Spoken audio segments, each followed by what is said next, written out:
నమస్కారం. సుప్రభాత గంటారావానికి స్వాగతం. ముందుగా ప్రధానాంశాలు. జగన్ కోటరీ వల్లే వైసీపీని వీడానన్న విజయసాయి. ఇప్పటికీ కళ్లు తెరవకుంటే నష్టమేనని హితబోధ.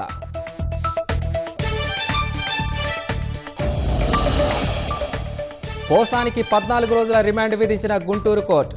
బెయిల్ రాకుంటే ఆత్మహత్యే శరణ్యమంటూ కన్నీటి పర్యంతం.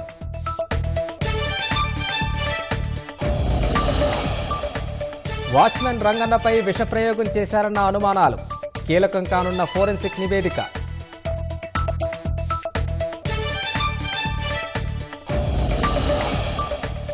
ఎన్ఈపీపై కేంద్రం తమిళనాడు మధ్య కొనసాగుతున్న సంవాదం. బీజేపీ విధానాలు దేశంపై రుద్దుతున్నారని స్టాలిన్ విమర్శలు. హైజాకర్ల నుంచి రైలును విడిపించిన పాక్ సైన్యం. 33 మంది ముష్కరుల హతం.